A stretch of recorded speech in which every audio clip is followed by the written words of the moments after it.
இட்லி எப்பா இட்லி போட்ட சமான எவ்வளவு பெரிய பூகம் வந்தாலும் சரிடா நீ ஒரு ஆள் எஸ்கேப் ஆயிருப்பா.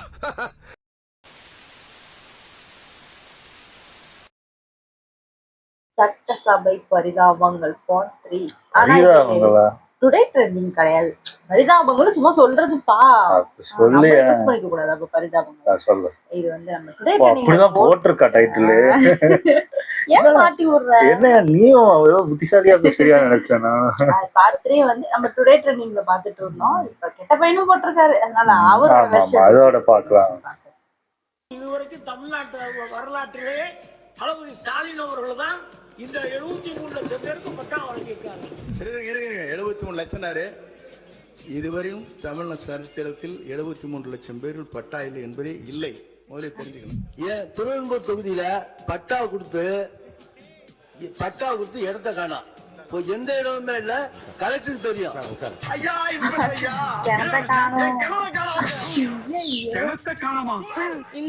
இப்படிப்பட்ட மனுக்களை நானே என் கையார வாங்கி அதை நான் சேகரித்து வைத்துள்ளேன். நிச்சயமாக அந்த மனுக்களை நான் இங்கு சமர்ப்பிப்பேன் என்று தெரியப்படுத்துகிறேன். எல்லாமே போலிப்பட்டா. போலிப்பட்டாவை கொடுத்து எலெக்ஷனுக்காக ஓட்டுக்காக போலிப்பட்டாவை கொடுத்து இடமே இல்ல. பட்டா கொடுத்துருக்கோம் பட்டா கொடுத்துருக்கோம் சொல்லி இருக்காங்க. ஃபுல்லா போலி. அது பேரு கொடுத்துருக்காங்க. 2027ஆம் ஆண்டுக்கான திருத்திய நிதிநிலை அறிக்கை மற்றும் 2026-27ஆம் ஆண்டுக்கான வேளாண்மை திருத்திய நிதிநிலை அறிக்கை ஆகியவற்றின் மீது பொது விவாதம். எல்லோரும் தயாராக இருக்கிறீர்களா? திரு ஓ பன்னீர்செல்வம் அவர்கள். இன்னைக்கு முன்னாள் முதலமைச்சர் ஓ பன்னீர்செல்வம் எந்திரிச்சு மக்களை ஏமாற்றும் அரசாக இந்த அரசு இருக்கு. நல்லதும் மாற்றம் தான், கெட்டதும் மாற்றம் தான்.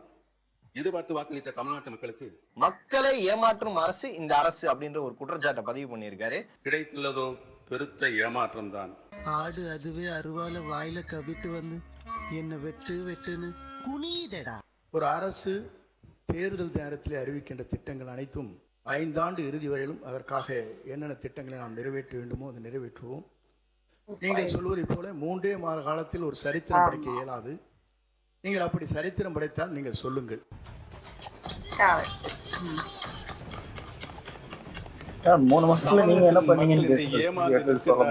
அவருடைய எண்ணங்களின் வடிவமாக இருக்கிறது என்பதை தெரிவித்துக் கொள்கிறேன். தமிழகமே பாராட்டி கொண்டிருக்கிற ஒரு தூய ஆட்சியை பற்றி ஏமாற்றத்தை உருவாக்குற ஆட்சி என்று நீங்கள் குறிப்பிடுவது வேடிக்கையாக இருக்கிறது. நீங்கள் இடம் மாறி இருக்கிறீர்கள், பரவாயில்லை. அதற்காக இவ்வளவு துடிபாட வேண்டிய அவசியம் இல்லை.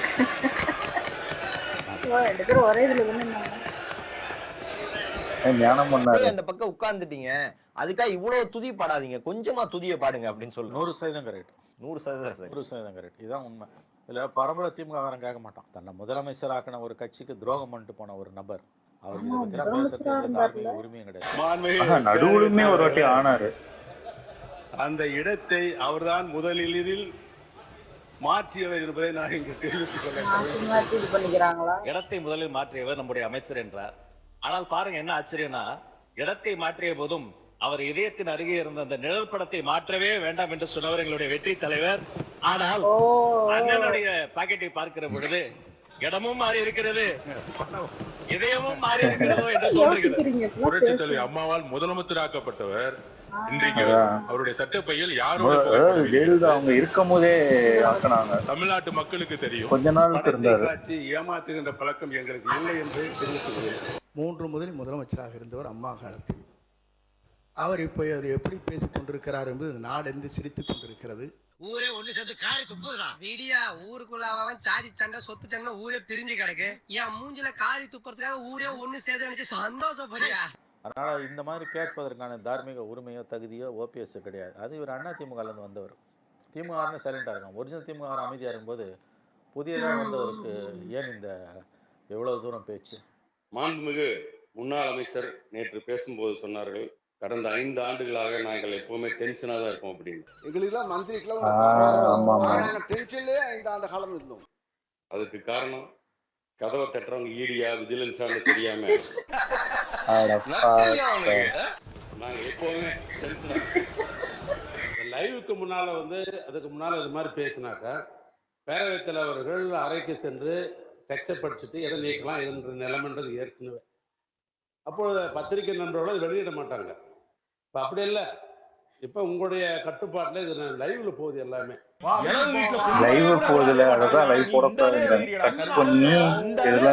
உடனுக்குடன் அப்பயே தீர்வு கண்டால் தான் இதற்கு ஒரு முடிவு ஒரு மொழியை நீங்க பின்னாலன்ற முறை கொஞ்சம் மாத்திக்கணும். உங்களை ஆர்டர் போடுறதுக்கு எனக்கு அதிகாரம் இல்லை.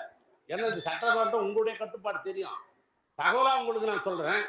அப்பப்பொழுது முடிவெடுத்துறது தான் சரியா இருக்க முடியும். அது பின்னால் இருந்தாக்க அது சரியா வராது. நீ என்னடா சொல்றது சொல்றோம், எங்களுக்கு தெரியும்.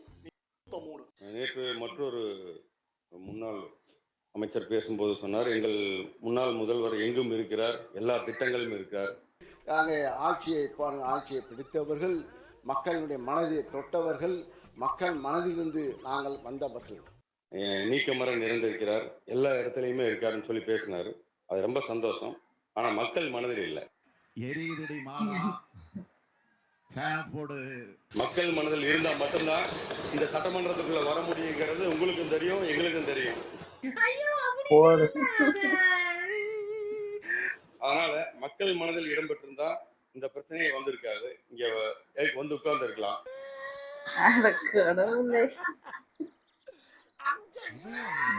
கடந்த கால ஆட்சியினுடைய முதல்வர் மக்கள் மனதிலே இல்லை என்றெல்லாம் சொன்னார்.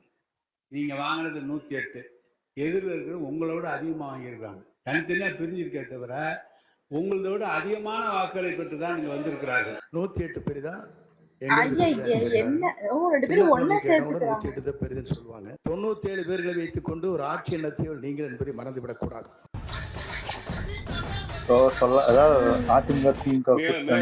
எந்த ஒரு தொகுதியில் எந்த மூலைக்கு சென்றாலும் இலவச பட்டா மற்றும் இலவச இடம் கேட்டு இன்னும் இருக்கிறார்கள். எத்தனை ஆண்டுகளாக இந்த பிரச்சனை இருக்குது என்றால் 40 ஆண்டுகளாக இருக்குது. 40 ஆண்டுகளாக நாங்கள் இருக்கோம், இந்த இடத்துல குடிசை போட்டிருக்கோம், எங்களுக்கு வந்து வீடு இல்லை, சொந்தமா இடம் இல்லை அப்படிங்கிறாங்க.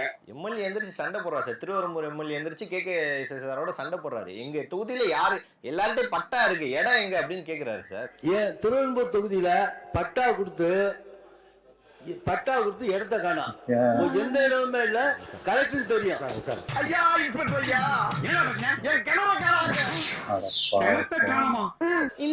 இப்படிப்பட்ட மனுக்களை நானே என் கையார வாங்கி அதை நான் சேகரித்து வைத்துள்ளேன். நிச்சயமாக அந்த மனுக்களை நான் இங்கு சமர்ப்பிப்பேன் என்று தெரியப்படுத்துகிறேன். இதுவரைக்கும் தமிழ்நாட்டு வரலாற்றிலேயே தளபதி ஸ்டாலின் அவர்கள் தான் இந்த 73 லட்சம் பேருக்கு பட்டா வழங்கியிருக்காங்க.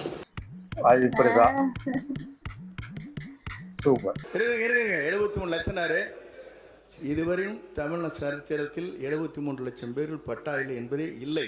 முதல்ல தெரிஞ்சுக்கணும். தெரியலீங்களே, இந்த அசம்பிளிலே எனக்கு சீனியர் மோஸ்ட் செங்கோட்டையன் தான். எல்லா கேள்விகளுக்கும் பதில் சீனியர் மோஸ்ட் அவர் தான். எப்படி பிடிச்சது பாத்தியா? எல்லாமே போலி பட்டாவை கொடுத்து எலெக்ஷனுக்காக ஓட்டுக்காக போலி பட்டா கொடுத்து இடமே இல்ல பேர் கொடுத்து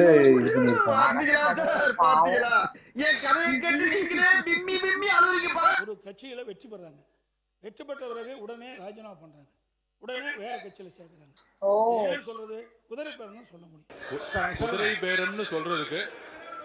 பேரம்னு சொல்றதுக்கு நான் விளக்கம் கொடுக்கணும். அம்மாவோட அதிமுக இருக்கிற வரைக்கும் நீட் கொண்டு வரப்படவில்லை, ஜிஎஸ்டி கொண்டு வரப்படவில்லை, சிஏஏ கொண்டு வரப்படவில்லை.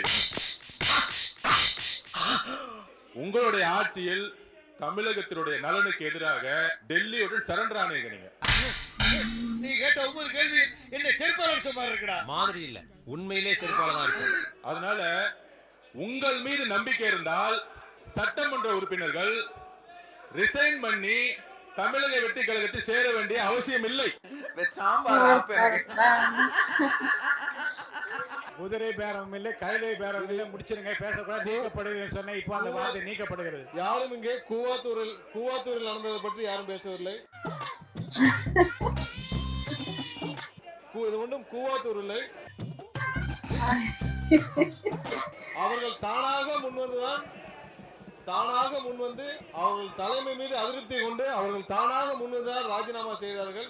இங்க எந்த கூவாத்தூரும் நடக்கவில்லை. முதல்ல சட்டசபை கூட்டத்தொடரை நேரடியாக ஒளிபரப்புற துணிச்சல் தாவேக அரசுக்கு இருக்கு. ஸ்டாலின் அரசுக்கு அந்த துணிச்சல் சுத்தமா கிடையாது. ஸ்டாலின் பேசும்போது மட்டும் கேமரா நிற்கும், எடப்பாடி பேசும்போதும் ஸ்டாலின் கிட்ட தான் கேமரா நிற்கும்.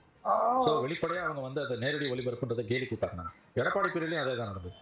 இந்த முறை வெளிப்படையாக எல்லாரும் பேசுறதையும் தான் காட்டுறாங்க. இது ஆட்சிக்கு ஆபத்தோ, இது ஆட்சியில ஒரு ஆபத்தும் கிடையாது. இதுல என்ன இருக்கு? அவங்க அப்படி நினைக்கலையா? இப்படி அவங்க பயந்தாங்க. ஸ்டாலின் கவர்மெண்ட் பயந்தது. அதனால தானே வந்து எடப்பாடி பேசும்போது பிளாக் அவுட் பண்ணிட்டே இருந்தாங்க. இப்போ இவங்க காமிக்கிறாங்கல்ல, இன்னைக்கு எல்லாரும் கொஞ்சம் வயது வாழ்வு பார்க்குற மாதிரி தான் சட்டசபை நிகழ்ச்சிகளை பார்ப்பாங்க. வயசானவங்க, நீரிழிவு நோயாளிகள், ரத்த கொதிப்புள்ளவர்கள், பொழுது போகாதவங்க உட்காந்து பார்ப்பாங்க. இன்னைக்கு வந்து இளையவர்கள், யங் ஜெனரேஷன் அசம்பிளியில் என்ன நடக்குதுன்னு தெரிஞ்சுக்கணும்னு உண்மையிலே மகிழ்ச்சியா இருக்கு. முன்னுதாரணம் தம்பி இருக்காரு. அதான் மகிழ்ச்சியா இருக்குது. ஏன்னா அவங்களுக்கு அதை விஜய் அதை கொண்டு வந்திருக்காரு. அது உண்மையிலே பாராட்ட வேண்டிய ஒரு விஷயம். நேரடி ஒளிபரப்பு பார்லிமெண்ட்ல பண்ணாங்க. மன்மோகன் சிங் ஆட்சி காலத்தில் 14 வருஷம் நடந்தது. மோடி வந்தனும் அதுக்கு சீர்குலைச்சு சின்ன பின்னமாக்குறாங்க. ஸ்டாலின் கவர்மெண்ட்ல அதே மாதிரி சதைச்சாங்க. ஸ்டாலின் பேசும்போது மட்டும்தான் கேமரா இருக்கும். அரசு விமர்சிச்சு அவன் பேசினாலும் கேமரா ஸ்டாலின் கிட்ட தான் இருக்கும், இல்லை திமுக கிட்ட இருக்கும். இன்னைக்கு அப்படி இல்லையே, முழுதும் ஒளிபரப்புறாங்கல்ல. இன்னைக்கு வரைக்கும், நாளைக்கு என்ன ஆகும் தெரியாது. இந்த நிமிஷம் வரைக்கும் பார்க்கும்போது அது ரொம்ப மகிழ்ச்சிக்குரியதா இருக்கு. உண்மையான ஜனநாயகம் இது. நல்லா இருந்துச்சு. ஆனா ஆமா ஆமா எனக்கு தெரிஞ்சு அதான் முன்னாடி வந்து இப்போ வேலு அவங்க அமைச்சர், முன்னாள் அமைச்சர் சொன்னாரு அவரு. அதாவது முன்னாடிலாம் என்ன பண்ணுவாங்கன்னா ஃபர்ஸ்ட் எடிட் பண்ணிடுவாங்க. அதாவது இவங்களுக்கு என்னெல்லாம் தேவை, யாராவது தூங்குனாங்க இல்லை ஏதாவது இது பண்ணாங்கன்னா அதெல்லாம் இவங்களை பத்தி ஏதாவது டைரக்டா அடிச்சாங்களோ அந்த மாதிரி பேசினாலோ அதெல்லாம் ரிமூவ் பண்ணிடுவாங்க. இவங்க பேசின நல்ல பாயிண்ட்டை மட்டும் தூக்கி போட்டு அப்படியே போட்டு இது பண்ணிடுவாங்க.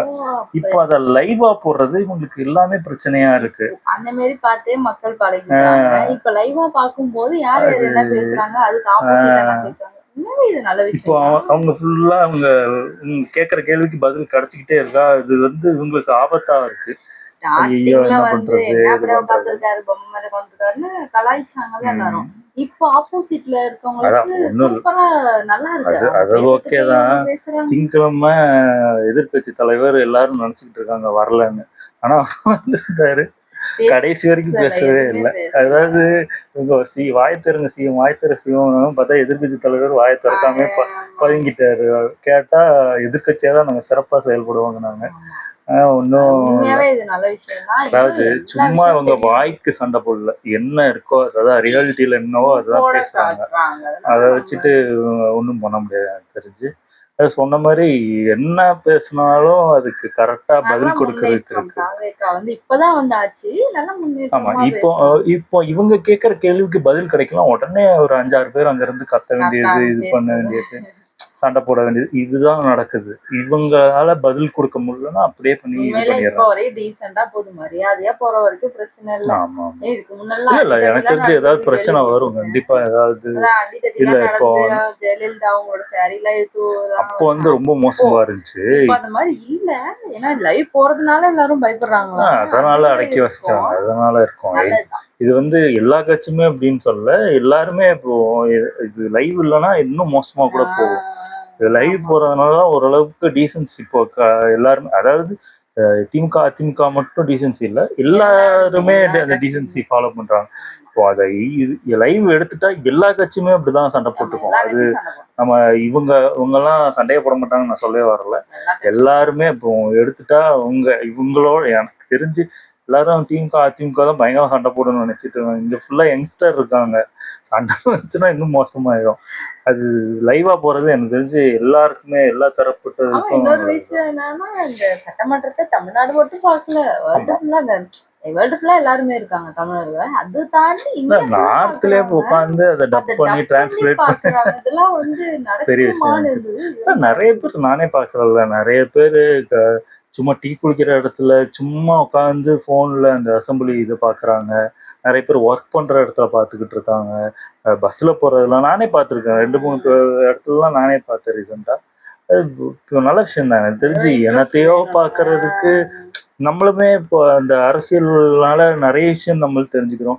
என்ன நடக்குதுன்னு தெரியுது, எதுக்காக பட்ஜெட் ஒதுக்குறாங்கன்னு தெரியுது, எவ்வளோ ஒதுக்கியிருக்காங்கன்னு தெரியுது, என்னென்ன போயிட்டு இருக்குன்னு நம்மளுக்கும் இப்போ தெரியுது. முன்னாடிலாம் நீங்களே யோசிச்சு பாருங்களேன், போன 5 வருஷத்துக்கு முன்னாடி இவங்க என்ன பட்ஜெட் ஒதுக்குனாங்க, என்ன பண்ணாங்க, எது நடந்துச்சு என்ன போனுச்சுன்னு கூட உண்மையா அரசியல்னா அந்த ஒரு அளவுக்கு தெரியும். சாக்கடைன்னு சொல்லிட்டு அப்படியே ஒதுங்கி போனவங்க இப்ப நின்னு பார்க்க ஆரம்பிச்சாங்க. ஓ அதெல்லாம் இப்படிதானா அப்படின்னு.